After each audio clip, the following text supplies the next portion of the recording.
In the heart of a glittering downtown restaurant, the night buzzed with chatter and clinking glasses, until the air shifted.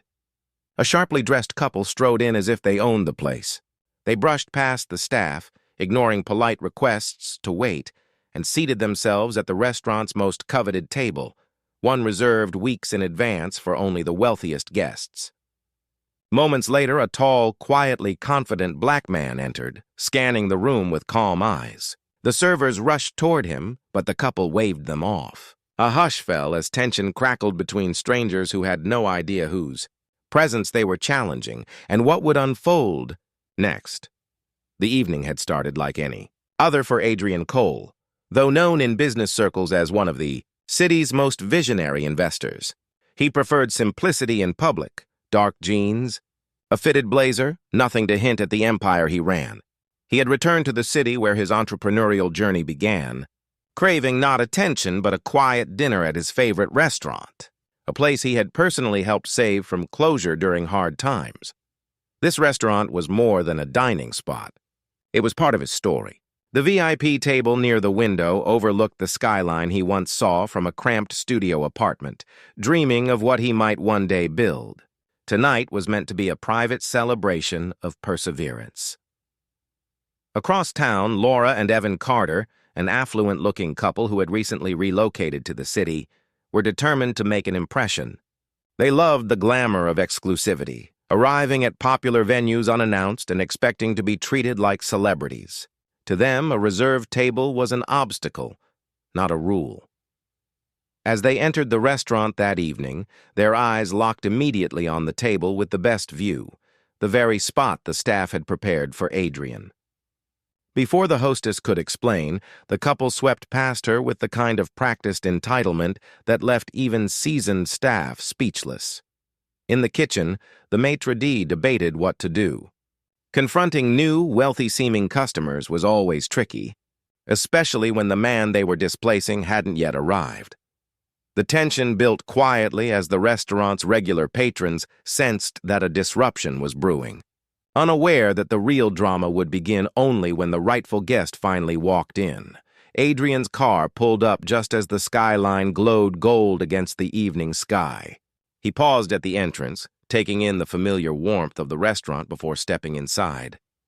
A hush followed him, subtle, almost imperceptible, but real. Some recognized him from business magazines. Most did not. The hostess approached quickly, apologizing with her eyes before speaking a word. Something was wrong. Adrian glanced toward the VIP table and noticed the couple laughing over wine as though the night belonged to them. He didn't frown or raise his voice. He merely nodded, signaling he would wait as she explained the situation. Meanwhile, Laura noticed the hostess speaking to Adrian. Her expression hardened, reading the scene as if the man in plain attire were an uninvited guest trying to access a space that was now theirs. Evan smirked, clearly amused by what he perceived as an audacious attempt by a stranger to claim a premium spot. Around them, conversations dimmed. Other diners sensed the tension building but chose to observe rather than interfere. Adrian remained calm, quietly listening as the staff tried to persuade the couple to move. Laura's voice carried across the room when she refused, sharp and dismissive. Her words weren't overtly racist, but dripped with the assumption that the man at the door had no right to contest them. The maitre d' hesitated. This was a high-profile table, but the Carters carried themselves like powerful patrons. He feared offending the wrong people. Adrian, however, did not flinch. Years of navigating boardrooms where his abilities were questioned because of his race had taught him patience. He chose silence over confrontation, knowing that silence often unsettled those expecting a scene. As more diners began to notice, the atmosphere thickened with curiosity and quiet discomfort. Whispers rippled as some speculated that Adrian might be a celebrity, while others assumed he was being turned away. Laura's tone grew sharper, demanding that the staff stop wasting time and serve them instead of worrying about a late arrival. The staff shifted uneasily, sensing the social tension that had long simmered beneath the polished veneer of city life. For Adrian, The moment wasn't about ego or revenge. It was about something more profound, the persistent presumption that status and worth could be judged at a glance, often by skin color or dress. The restaurant's manager finally approached, weighing the need to respect Adrian's quiet authority against the risk of escalating the situation with guests who appeared to wield influence. But even as he prepared to intervene, the turning point approached, one that would reveal in a single statement just how wrong assumptions can be. The hum of the restaurant faded to a strange, collective stillness. Adrian stepped forward, not with aggression but with deliberate calm.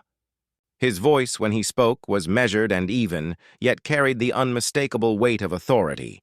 He didn't argue or raise his tone. Instead, he offered a simple clarification, one that transformed the atmosphere instantly. He informed the manager, and by extension the entire room, that the table in question wasn't just reserved for him.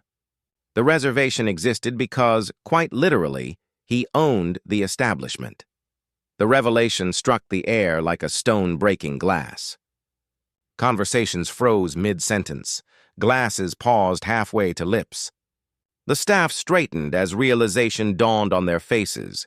This wasn't merely a valued patron.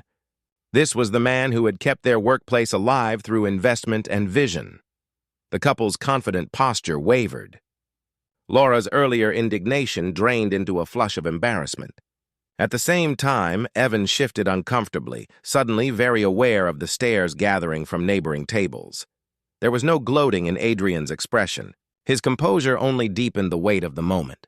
The power lay not in humiliation, but in undeniable truth, an unspoken reminder of how easily prejudice can blind people to reality. The manager, now fully aware, moved quickly to offer apologies and invite Adrian to his rightful seat. The Carters hesitated, then rose without a word, retreating from the table that no longer felt like a prize, but a spotlight. The silence that followed was louder than any argument could have been. It was the sound of assumptions collapsing, assumptions about appearance, about status, about who belongs where. For the diners who had witnessed the exchange, the scene imprinted itself as more than an evening's entertainment. It was a lesson in quiet dignity, and the power of truth revealed at the right moment.